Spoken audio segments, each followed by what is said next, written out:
Hey everyone, this is Josh from Before. I'm here with McFarlane Toys DC Direct Page Punchers Batman from Batman. The storyline is called Fighting the Frozen. This is Caveman Batman.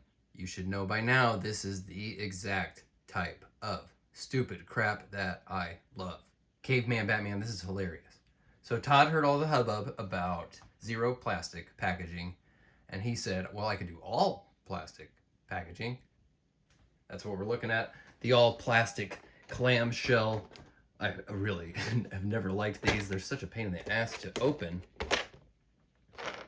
It looks pretty nice. I don't know if it looks better than the old Page Punchers boxes. Anyway, I'm gonna bust out my Kevlar gloves to open this thing. I'll probably still find a way to shred my hands on this sharp plastic. All right, we got them out, and now this is free to get thrown in the ocean and cause a suffocating death for some kind of marine life. He comes with the customary Page Punchers trading card in black, hockey puck stand, and issue number 1 of Batman Fighting the Frozen.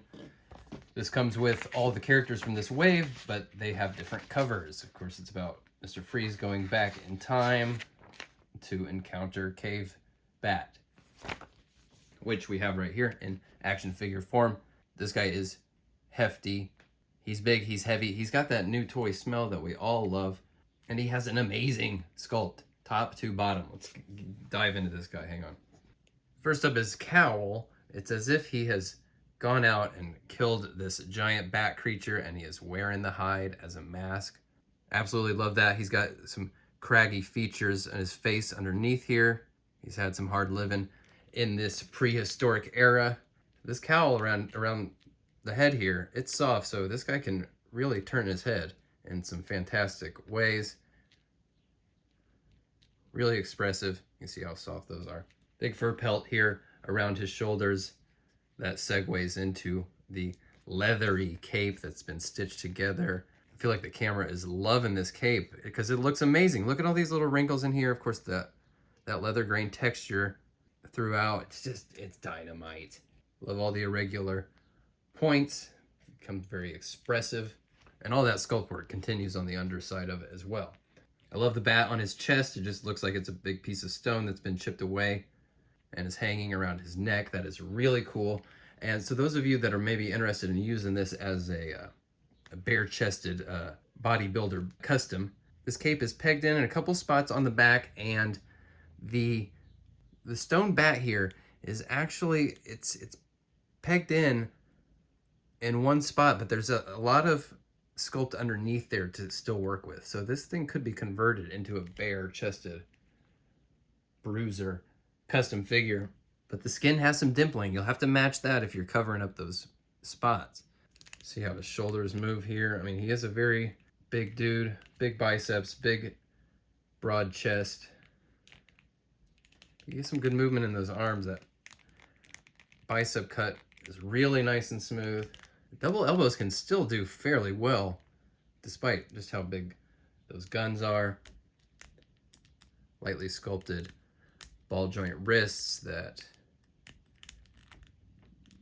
can push those gauntlets a little bit.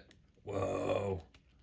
And now they officially have no more excuses on being able to give us an ab crunch. Look at this, guys. That's coming in at the waist and at the diaphragm. And this is a big, huge bodybuilder hunk. He's not some thin-framed Joker figure. Let's go. Let's go. Keep that coming. Amazing. He's actually got a Caveman utility belt. Look at this. He's got a rope or a whip there. He's got some blades and even a little primitive batarang there, all ready to go. Another stone bat there. Amazing sculpt. I have one note, is that in some places the wonderful like fur sculpted details are falling out a little bit. You lose a sense of that being kind of little separate pieces of fur, creating these little tufts. But it is pretty spectacular. Not a ton of paint, but they tried to put it in some spots where it mattered. Of course, you could have a field day painting it. Just details all day. It's got a couple of fantastic caveman weapons. They are an axe and a bladed sort of machete type thing. And the blades are stone bats. Gotta love it. I do wish there was one more paint pass on the ropes. That would really take these all the way there. You have to do a little bit of homework if you want these to look 100%. Those fit in his hands really great. Definitely complete that caveman look. Oh, this is a cool fig, guys. We'll compare him to a couple of bats so you get a sense of just how broad-chested he is. He is beefy and sturdy. And I'm looking at these two guys and I'm like, why would anyone ever complain about getting too many Batman figures? These are two of the hardest figures that McFarlane has done. These will probably both be on my end of the year list. These are out of bounds. So when I first got that Gladiator Batman, I put him on this T-Rex that was kind of inspired by that Genndy Tartakovsky animated series Primal.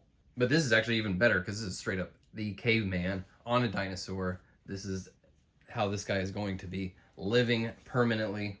Actually, you know what? I think I breezed by the legs. The legs worked really, really great. Good lift and rotation there. Double knees are pretty solid. This is an all-time great. Go out and get this immediately. Immediately. You got to have it, for real. Do they make a lot of Batman figures? Yes. Do you have to buy them all? Yes, of course you do. Get out there and get this dude.